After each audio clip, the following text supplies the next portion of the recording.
As an innovator, you literally even have no weekend. Why are you hating Monday? And time adds up. A wasted week will become a month. A month will become 6 months. 6 months will become a year. A year will become 2, 4, 5. Next thing you know, you're 40. In most cases, that's where most of innovators lose hope, because you've given something full time, you've dedicated time, money, resources. Patience is key. We Drive It podcast, the journey of the young CEOs with Glory Jolly.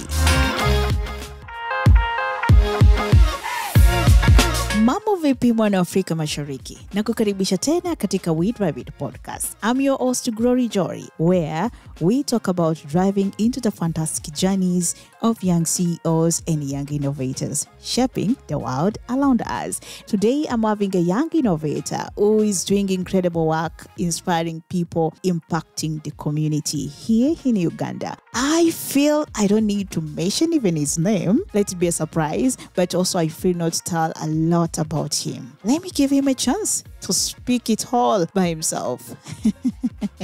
You're most welcome. Thank you very much, Julie. I'm humbled and pleasured to be here on this podcast this day today. Wow. Okay. I don't know where to start, but can you share with us a bit about your background and what inspired you to become a young innovator? I don't often like considering myself as a CEO because that sounds so it sounds so good on paper, but then in actuality, the fact that still young, trying to build different innovations here and there, I find myself doing a lot of groundwork compared to the picture of what a CEO does, where majority maybe just like at the top ranks, pointing at things and they change direction. But that's not really what it is for me. And I like referring to myself as a team lead because leadership is inborn. Grateful and thankful for the opportunity that life gave me to be in a position where I have met great people, I've sold to great people my ideas, and when we come together as a team to move forward and push a certain agenda, that's like the most important thing. So over the past, I've tried out quite a number of things. That's why I call myself a serial innovator, which basically just means like someone who cannot stop innovating. Like every time you think of a new idea, you think about a new concept, each and every time you really looking at doing something new or refurbishing something that has already been existent, making it more beautiful, more nice, and that has been the order since I think I was in primary school. So that's why I call myself a serial innovator. Okay, where did you get this word? I remember such movies like a serial killer. Yeah, serial killer, serial accountant, and then now the serial innovator.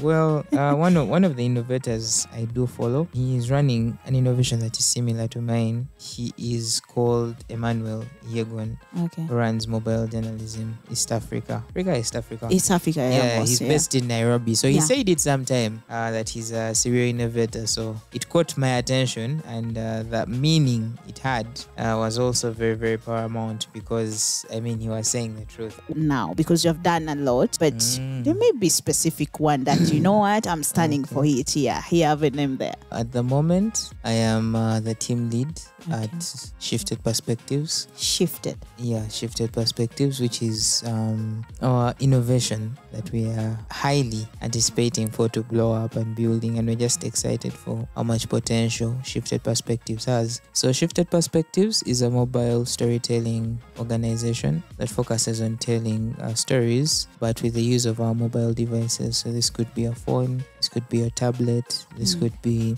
a mobile device that you use as a camera. It can record, and we're looking at empowering communities, more so marginalized communities, minorities, just empowering them to tell their stories, using mobile devices. And we envision to create a platform where people can access all these various stories, and people in these communities can also access. They are doing the same format. We go to like maybe Ginger, and there's also like a refugee community outside there, and we empower them. We also do their stories, and they're also telling their stories. So in a way that onto this universal platform, the minority community or the refugees community in Kabalagala can see how their mates are doing it elsewhere in Ginger, so they can pick inspiration, ideas, business ideas, and all these other things that can help them move forward as a community. Wow, that's so amazing. Everyone have the story behind or coming up with the idea or doing something. Yeah. Maybe on your side, what's the story behind of coming up with such a name and doing such? Well, it's very, very important to note that this is not solely Kevin's, initiative. So we have, I have 3 other co-founders that we are pushing this agenda. So one is called Yamukama Rogers, another one is called Serenjoji Moses, and our Iron Lady of the team, who is called Kalamira Hope. And so the whole idea is that we had different ideas that were jumbled around, right? And then when we came down and sat and we just, sort of like fine-tuned things and just came to a conclusion of how, we can move forward as an organization. It has not been spark off from the start when we started, right? Because we have a lot of things we're still discovering along the way, and we are just sort of like getting into our element, getting better and better. So of course this started up as a platform that was looking at simplistic storytelling with humor, satire, and relatability, right? But then with time we actually realized, just even looking at statistics and trends, people's attention spans has gone on dwindling. People's preferred kind of content that they prefer to consume has also gone on changing from short form to long form kind of formats because of the attention span. And then we also looked at one of our values that we stand with and stood with from the start, which is simplicity. And we believe that how simple can you go with wanting to tell a story and not use your mobile phone? It's really like the simplest thing. And we did our researching around and we just discovered how best we can enter the business, how better quality we can put to our work and all that. Wow. Yeah, so it's a co-founded initiative, and that's why I told you that I always prefer team lead compared to CEO, because at the end of the whole day, even if it's a sole initiative, like you woke up one morning and you thought about it and you decided and you brought together the team and all that, I highly believe that the people who you've started with or who have supported your vision before it's anything, at least like these, not even at least, like these are actually co-founders, because without them then probably you wouldn't have reached wherever you have reached. I found myself, I don't need to talk much, just had to listen this story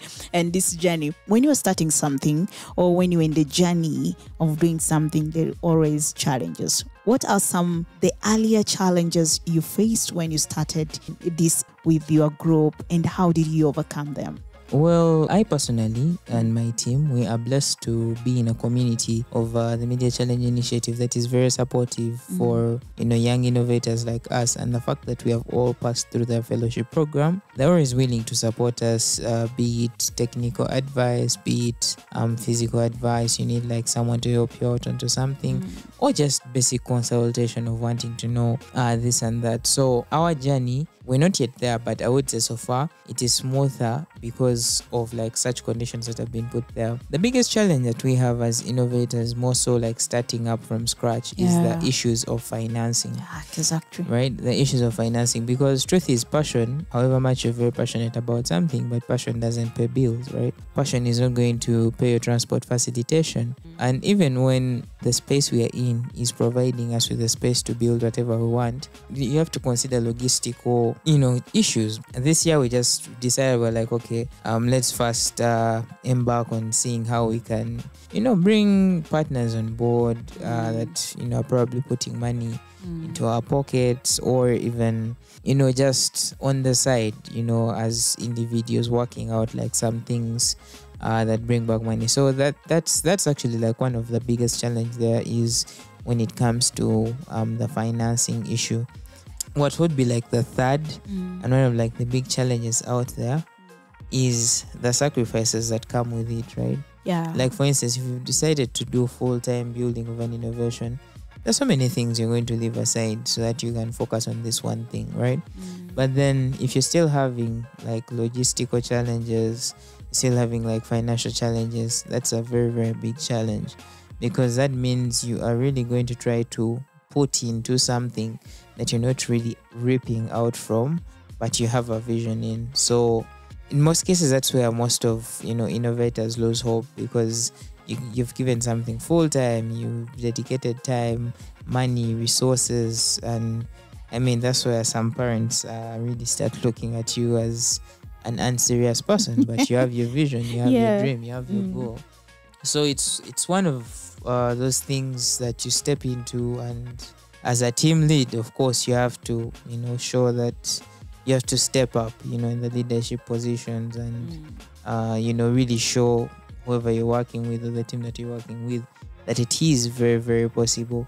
But again, it's also tricky because it could backfire. Imagine going 6-5 months without even earning a single coin, right? And yet you have to live as a person. You have bills to pay. You have places you want to go to. So it's just challenging. Oh, and it's also psychologically draining because it takes patience, right? And so now imagine putting all that time and effort into building something that you're not seeing tangible or like physical results. That's mentally draining, I tell you. I think also it's something which is global, and most of the people who are starting something, they will tell you it's finance. Maybe on your side with the team, although now you're facing that challenge of finance, and anyone who's a young person listening to you say, okay, yes, I said it's finance, but maybe what's the power in you as a team that it's driving you not to think of the finance, but to say, let's do it? In seeing that our innovation is successful, so I'm glad and humbled that on my team, at least each of the members is positioned somewhere where they're earning a thing or two, or being commissioned a one-off, or a lump sum for the works that they are doing just here in the space that we're in of the Media Challenge Initiative Hub. And so that's how we're trying to mitigate the financial crisis, that we have a joint account as a team where from wherever you've gotten whatever amount of money you get, you just put a certain percentage onto the account, because that helps us purchase things that we need here and there without individuals having to go knee deep into their wallets. Do you know what? Everyone have their own milestone. I believe you too. Can you walk to us through a significant milestone or your turning point in your innovator journey, all that? I think the biggest milestone for us is and will always be having our initiative uploaded by the CEO of Media Challenge Initiative at our fellowship graduation. It was a really, really huge turning point for us. The fact that we had been in talks with him back and forth here and there, telling him about our innovation. We had tried out, a few things here and there, but that moment right there, it was more of like reaffirmation that we actually are building something real. Mark his words, he said, perspectives and innovation that's in the pipeline. So up until Shifted Perspectives blows up, I always tell people we are still in the pipeline. I think the second one would be when we actually did and released our first mobile story. That was earlier on this year, 2024. I didn't know how the story would go. I knew it was a good one because I shot it with Rogers, my co-founder, and I edited, we shared feedback within each other, and know how good it was until we released it. And the TikTok account on which we put that video, we just created it that night, but the next morning I was seeing all these positive comments, all these views. It was really, really amazing, and I mean it still feels nice up to now. That story about was it that lady? Yeah. Wow. So it was you guys? Yeah, it was us who did that story. And I'm like, wow, I like this version of this video. It's really attractive and it gives me attention to watch. And I'm like, oh, this is amazing work. Yeah, it was a really, really amazing story. We had a few challenges here and there going into executing it, and that as well was an assuring point for us. In this journey of being a young innovator or young CEO, always there is something which I believe it can make impact in the community. Yeah. So how do you believe your innovation is making and your team is making a positive impact on your community or in this media industry? Oh, wow, that's a very interesting question. Okay. We're looking at really, really doing stories not just for us, but stories that are really impacting like communities, stories that are fostering, different voices being heard, stories that are showing different perspectives. I mean, the organization is shifted perspectives. So why do you think we would, really, really just based on one like perspective while telling our stories? Stories that are going to give hope, right? Stories that are not only informative and enjoyable, but stories that are timeless. And we believe like that alone in itself contributes to the shaping of the positive narrative of Africa. Another thing, what was I come to realize, everyone, especially this generation of us, young people, everyone have his unique part. Like someone is doing something, there's a unique part of it. So can you share with us, or you can give us an example of a unique this innovation you're doing right now with your group of people? So basically our unique selling points.